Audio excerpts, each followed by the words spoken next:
Coming up on Early Edition at 6, in a historic first, the government grants approval for a casino set up by foreign investors to open in Korea. Spurred by an unexpected change in attitude by Japan's Prime Minister, a Korea-Japan summit is now a definite possibility. But first, the Korean government wants to talk about the wartime sexual slavery issue. The U.S. and EU impose sanctions on Russia, but Russian President Vladimir Putin doubles down, recognizing the Republic of Crimea as sovereign and independent. Stay with us for these stories and more.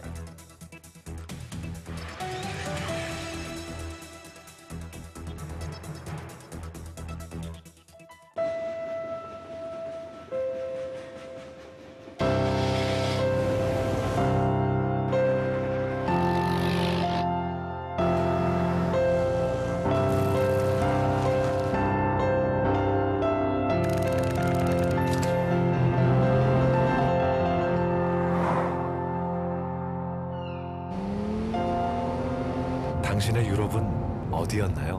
Excellence in flight. Korean Air.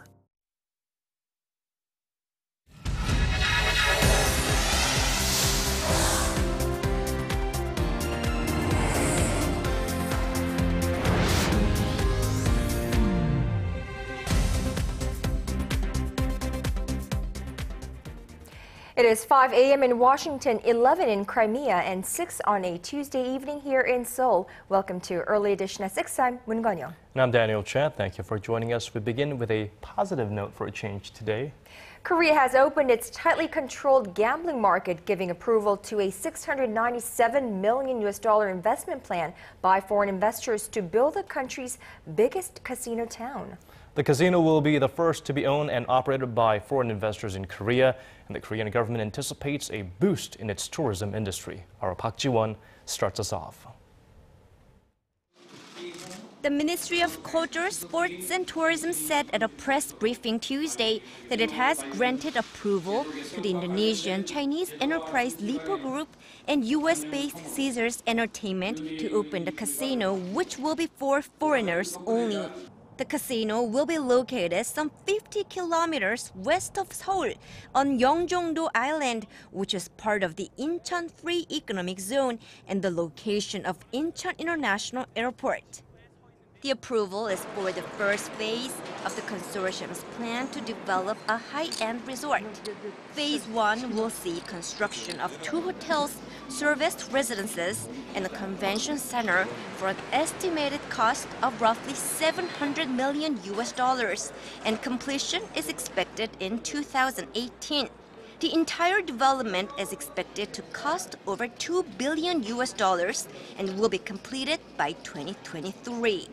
The Lippo and Caesars consortium first submitted the proposal to develop the casino resort last year, but the proposal was rejected on the grounds that the plan did not fulfill certain credit rating qualifications. The consortium won approval for the plan after enlarging the size of the investment and submitting suitable credit rating assessments. The approval is only valid when the joint venture successfully implements certain conditions, such as undergoing an annual audit.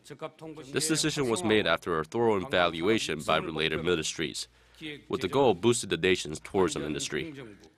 The government expects the casino to boost employment and bring in tax revenue, as well as strengthen the competitiveness of the domestic casino industry. It will be the 17th casino in Korea, 16 of which are exclusively for foreigners. Park Ji-won, Arirang News. When President Park Geun-hye arrives in The Hague next week for the 2014 Nuclear Security Summit, she's hoping to do so with news that Korea's National Assembly has passed legislation related to protecting nuclear materials. But the bill has been held up in Parliament for 2 years now, ever since Seoul hosted the summit due to political gridlock. Arirang News' Yoo-rian reports. President Park Geun-hye has urged lawmakers to promptly pass a nuclear security bill ahead of her attendance at the 2014 Nuclear Security Summit in the Netherlands next week. The NSS is a biennial gathering of world leaders aimed to prevent nuclear terrorism. At a cabinet meeting Tuesday, President Park expressed regret that the National Assembly has failed to approve legislation related to protecting nuclear materials and preventing nuclear disasters in the 2 years since Seoul hosted the global conference. In the 2012 Seoul communique, participating nations had agreed to work toward preventing criminals and terrorists from getting their hands on nuclear materials. The bill must be passed before Korea can ratify 2 international treaties on preventing nuclear terrorism. Both the ruling and main opposition parties agree that the nuclear security legislation is important, but the bill has been held up in the National Assembly due to political wrangling over other issues of contention. The ruling Saenuri Party condemned the main opposition Democratic Party for refusing to pass the urgent bill, calling the move political warfare.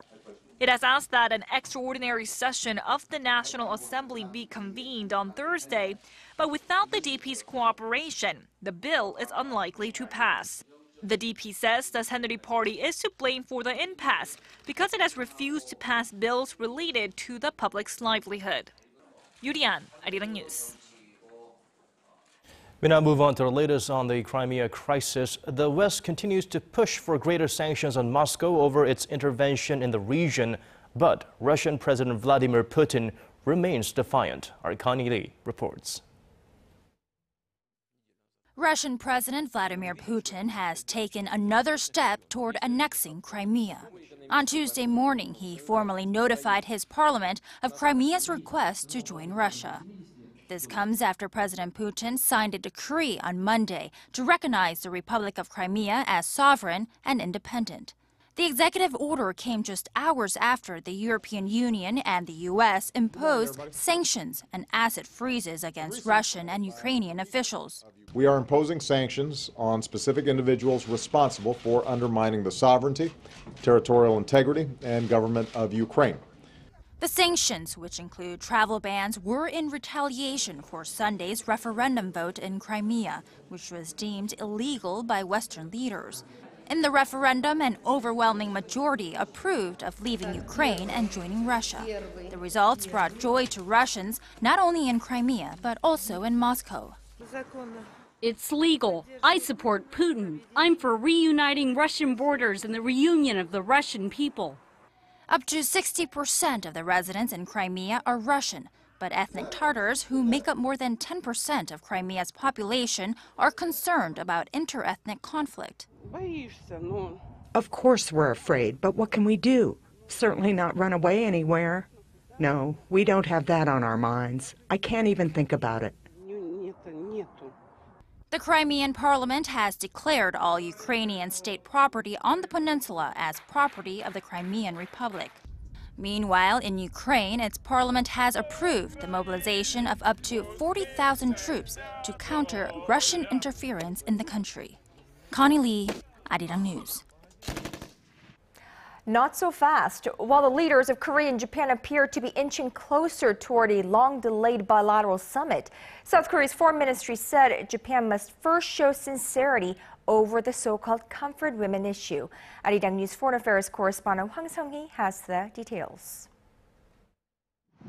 South Korea called on Japan Tuesday to show its sincerity by resolving the so-called comfort women issue, amid speculation of a possible summit between the two neighbors.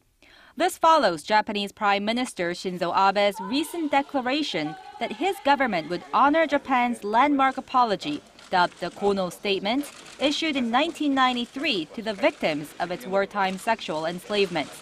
But South Korean Foreign Ministry spokesperson Cho Tae-young said, words are not enough. The sincere measures that we want to see are steps to resolve the issue. We want to see the comfort women issue being completely resolved. Abe's recent comments had fueled speculation of a possible meeting with his South Korean counterpart at next week's nuclear security summit in The Hague. But Seoul's foreign ministry flatly denied reports that it had begun fine-tuning the details of such a meeting. Since taking office last year, President Park Geun-hye has refused to sit down with Abe, saying she would not meet with a leader who fails to acknowledge his country's historical wrongdoings. The Abe administration has been active in its efforts recently to engage in dialogue with South Korea. With U.S. President Barack Obama set to visit the two countries in April, Washington has been calling on Tokyo to mend ties with Seoul, suggesting it may have been pressure rather than sincerity that drove Abe toward his change in position. Hwang Sang-hee, Arirang News.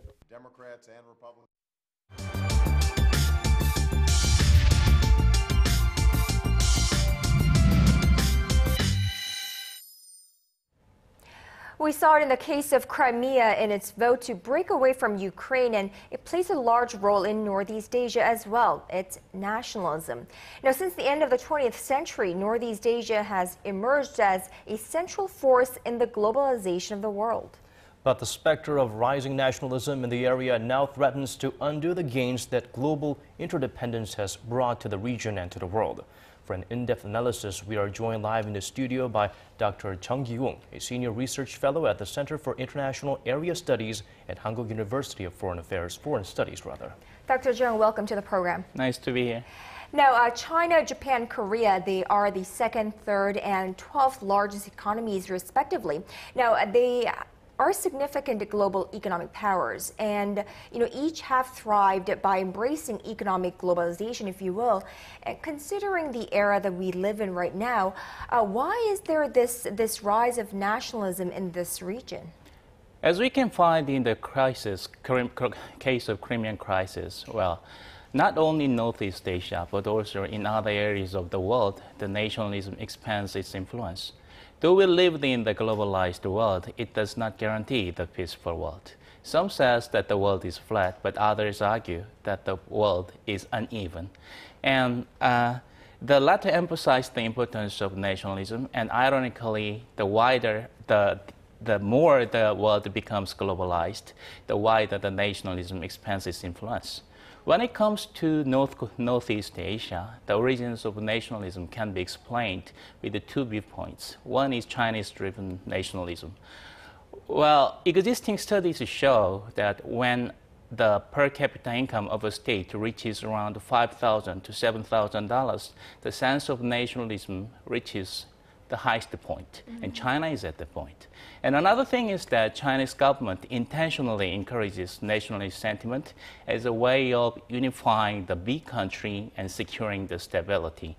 The opening ceremony of Beijing Olympic Games can be taken as a good example of revealing the Chinese nationalism. So when one country reveals strong nationalist sentiment, well, the surrounding countries don't have much choice. Don't have many choices. Well, and the disinclination of nationalist movement was fueled by Japanese rightward shift. Well, the rapid growth of China made Japan feel deprivation, and Japan's reaction was to go right.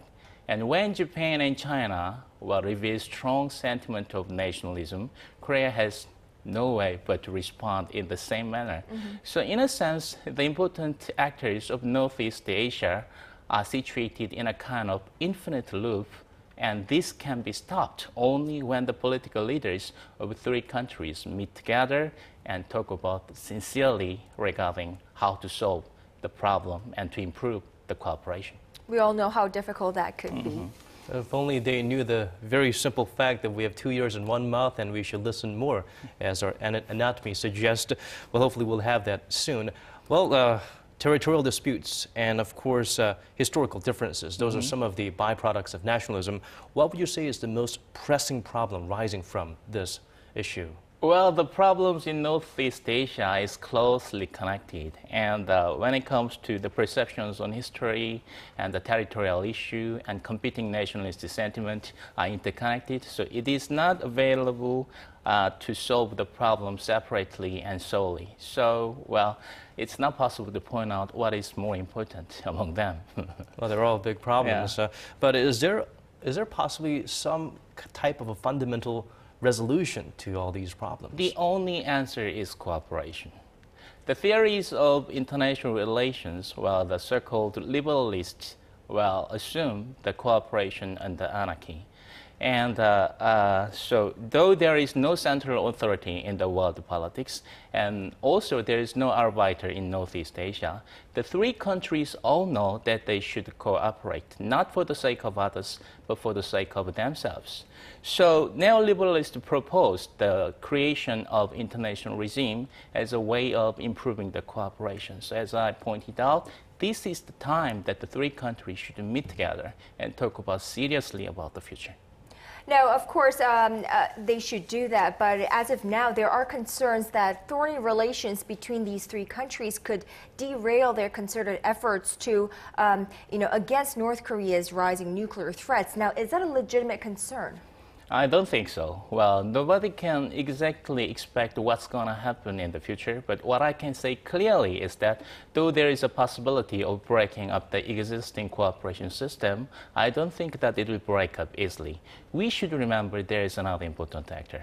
The United States. Of course. Yeah, it has a lot of, stakes in the region and has a close relationship with three countries. So I'm sure that the U.S. will take a role of maintaining the peace and prosperity in the region.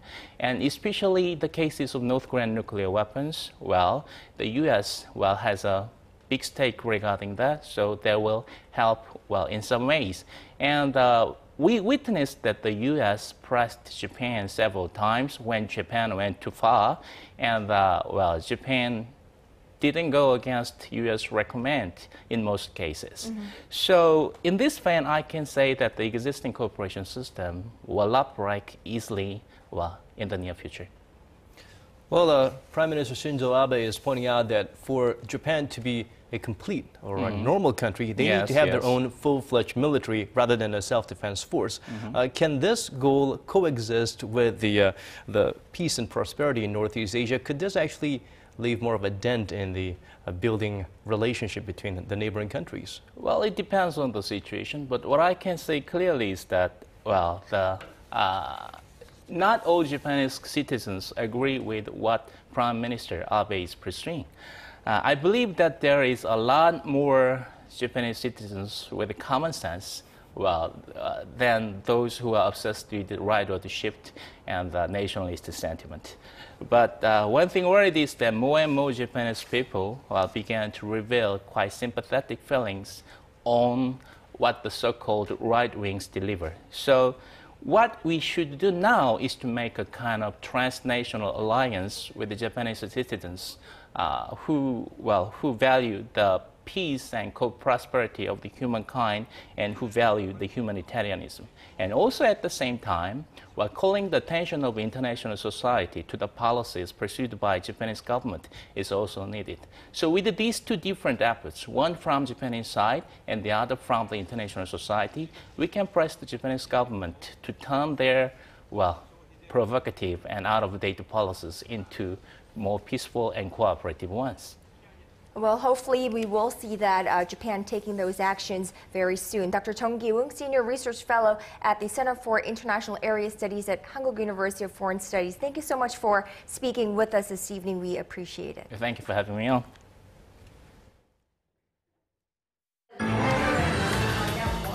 We apologize. We're all destroyed. Digging deeper, getting to the bottom of stories that impact your life.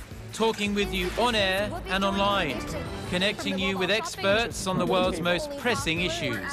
News and current affairs at its best with Moon Gon-young and Daniel Che on Early Edition at 6. Proposal for talks on holding regular reunions for families separated by the Korean War.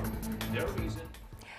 The ruling Saenuri Party's three main contenders vying for the chance to run in the Seoul mayoral election in June are already out on the campaign trail. The party is expected to choose a candidate before the end of next month, and it wants to wrestle the mayoral post back from Seoul's current mayor, Park Won-soon. Arirang News National Assembly correspondent Kim Young-gil has more.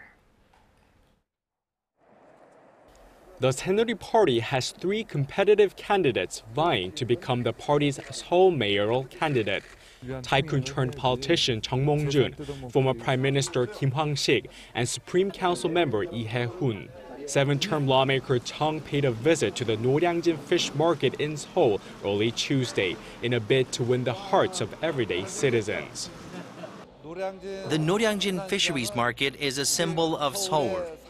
The market provides fresh seafood to some 10 million Seoul citizens every morning. If I become the Seoul mayor, I will make Noryangjin a place where people can come and enjoy. Cheongan's Prime Minister Kim are seen as the front-runners to challenge the incumbent mayor Park Won-sun. In a joint survey conducted by Gallup Korea and the 중앙일보 newspaper, Park was ahead of Cheong by only 0.4 percentage points, well within the margin of error, with 42.5%.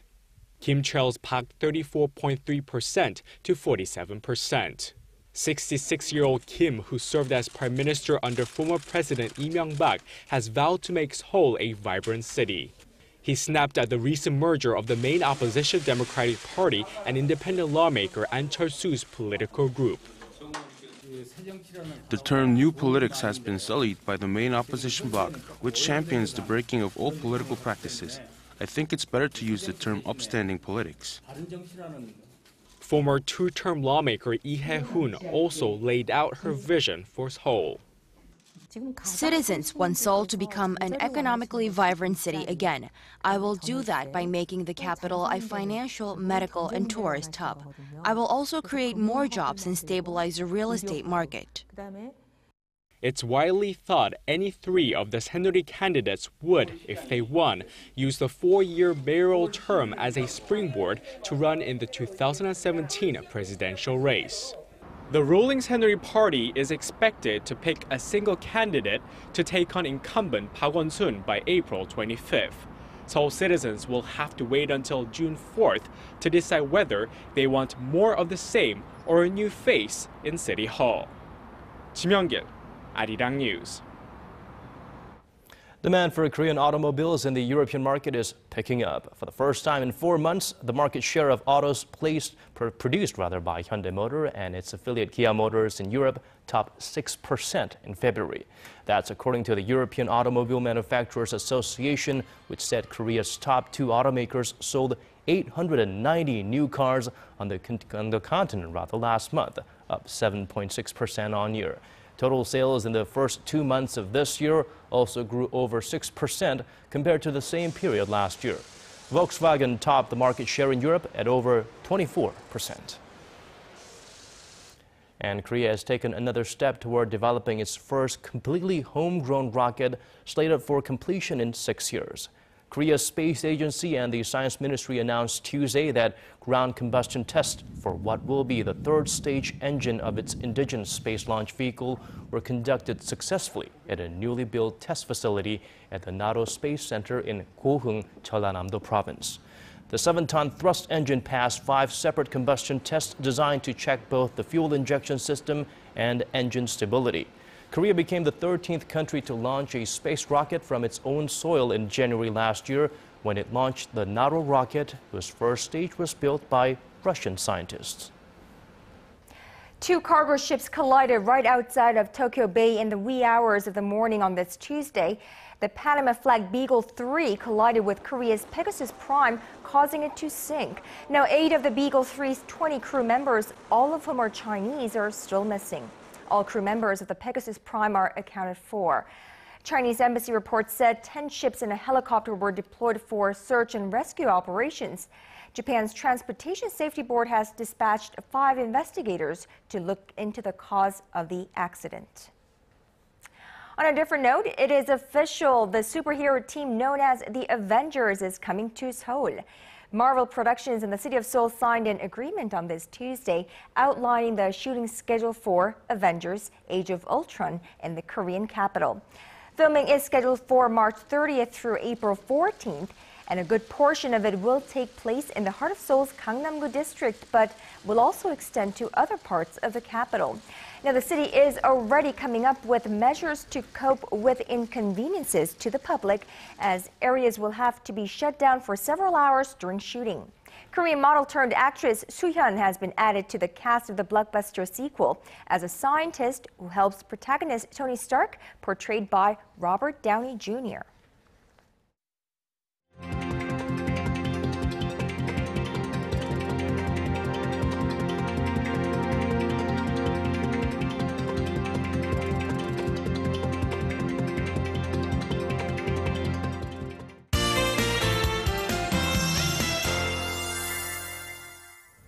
Well, today was a nice warm day, although not perfect because of an unwanted visitor from China. So for a check on the weather forecast, let's go over to our Michelle Park at the Weather Center. Michelle.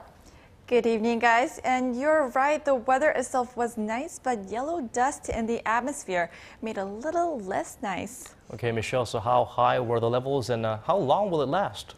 Well, currently the levels are at 220 microgram per cubic meter, which is about 6 times higher than yesterday. And it looks like the high levels will worsen into the night along with the fog until tomorrow.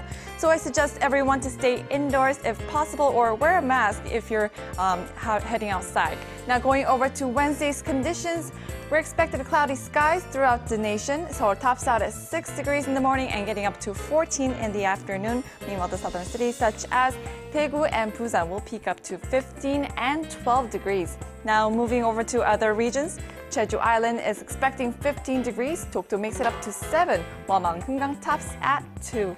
Well, that's all for now. I'm Michelle Park and have a wonderful evening. Thank you for that, Michelle. And that brings us to the end of our newscast. Thank you for watching. This has been Daniel Che. And I'm Moon Gonyang. Thank you as always for being here with us. We'll be back with more same time tomorrow. Good night.